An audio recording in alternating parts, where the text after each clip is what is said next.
Cancer is at this point something that I think affects most people. The inevitable plague that hits someone you know, if not yourself. The Georgian metal outfit Mastodon have had a closer kinship with this particular veil of death within the last handful of years. Throughout the concept of their 2017 album Emperor of Sand, they gave their pain and grief through loss of voice, through this wanderer, within a conquest in the sands of life, stricken with death's curse. It was an album that I think brilliantly writes great parallels of the various stages of grief to this protagonist's battle with death himself. It's an album that felt like it harnessed the same conceptual touch they were championing in their 2000s work that I hold as some of my favorites of all time. The following year, Cancer came back into the band's life through the death of their close friend and longtime manager, Nick John. This led to a great cover of the Zeppelin classic Stairway to Heaven, but also used this moment to shape their 8th and latest album as of recording this, Hushed and Grim, an outing that sees them taking those ideas they turned into a larger-than-life concept and shifting it into a prospect that plays the grief much straighter this time around. While the release itself is still a strong notch in their belt, I'd consider it arguably their 6th best album to date in spite of that. How did it end up this low? Let me explain. Listen, Mastodon are some of my favorite albums in the medium. Their collective discography is one of a well-written blend of sludgy riff work, great thematic writing with some fun proggery dashed around it all. Their 3-album run of Leviathan through Crack the Sky is insane. This album is great, but it's not getting close to that level of consistency. I do appreciate the different approach to the songwriting that almost shows an evolution on this tragic relationship with death, though. The chorus of the opener, Pain with an Anchor, talks about the cycle of grief they'd be stuck in as a fuel for their vices.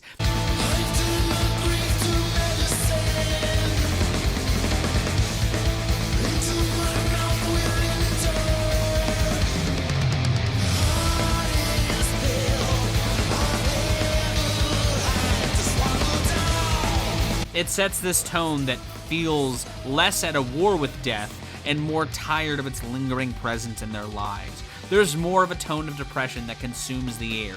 It paints the somber grandiosity on Skeleton of Splendor, a direct tribute to Nick John with its gothic-tinged synth solo that melds with the cosmic guitar solo afterward beautifully. A mood that crops back up on the 8.5-minute Gobblers and Dregs. A song that is one of the better, lengthier, proggier style jams that make up a chunk of the back half of the album. It shapes their sludgier riff style into a bluesier territory that taps more into the ideas they flirted with on albums like Once More Around the Sun, but transcending where that record's flirtations sit. They fit that depressive tone beautifully throughout the painful but well-penned Tear Drink. It slides into the groove of The Beast, a collaboration with Marcus King.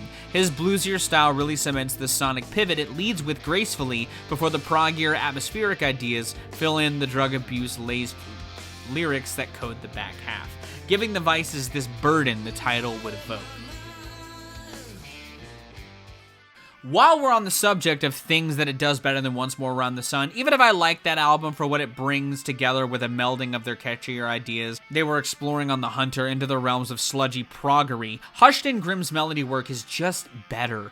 Peace and Tranquility's fun lead drifts with the harmony and vocal play from the guys is some proggy gold. It feels like some adaptations on Blood Mountain in the best way. The pain that radiates throughout the sludgy haze of Had It All. Another collab that sees Soundgarden's Kim Thale doing some soloing, and it adds a layer to their brand of sludge that I think rips along with Weeps.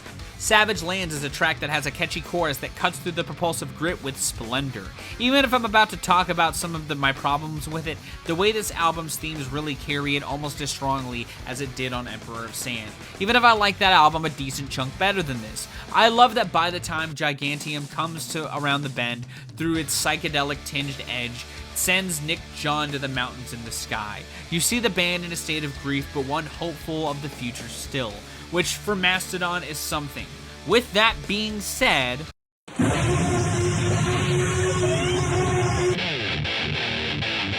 Remission is one of my favorite metal debuts of all time. It's such well-constructed intensity. From the jump with the filthy Crusher Destroyer that steamrolls over the listener before March of the Fire Ants builds a more rugged, muggy sludge that still showcases a larger sonic scope with its huge chorus. While lyrically a bit more loose than the avenues the band would go deeper on after this, I like that Remission's thematics get to permeate in a different way while the band writes songs for the modern man. It's their equivalent to Rush's debut in a sort of way, with songs like Workhorse's middle finger to the average job, and the 7-minute Trainwreck's dips into their proggier side while exploring the existential side of nostalgia and how it changes to feel over time. It's a song where the raw production really blends their sonic identity into its best showcase. I love the leads and the drums that dance below them. They still pen some weird shit too, and it rips. Where strides the behemoth and its mind-melting riff is about a character from Master and Margarita, Ol' Nessie is about the Loch Ness Monster backed by another dazzling prog-style lead that moves with its fantastic drums. The whirlwind-style playing on Trampled Underfoot adds a slice of energy that fits well before the groove returns on Trilobite. I also like that it creates a sort of lead into and similarity to Leviathan via the instrumental closer Elephant Man, an 8-minute jam that shares a tribute to Joseph Merrick, the name of the closer of that album. It's a tight record that shows a band hungry, something I don't think can really be said on Hushed and Grim, which the hungry part I get given it's the second consecutive album the band was writing about death, going through grief. Given how tight and cohesive Emperor of Sand ended up though, it's all the more disappointing to me with how much I feel like Hushed and Grim sort of meanders and dips its toes into prog wankery. I talked about it when I originally reviewed the album on the listening log update. Tracks like the opener Pain with an Anchor, More Than I Can Chew, and Dagger, while lyrically resonating the theme strongly, have these moments that kind of musically just meander, which given how the album builds to a strong close with 3 proggier jams is all the more baffling. Obviously, these critiques don't hinder the album too much for me, given it ended up in my top 20 albums of 2021, and I'd still stand by it's probably my 3rd favorite metal album I heard that year. Like I was saying at the top though, when you're a band who's made as many albums that I consider classics, sometimes even a great notch on your belt gets you just shy of your top 5 with those minimal critiques.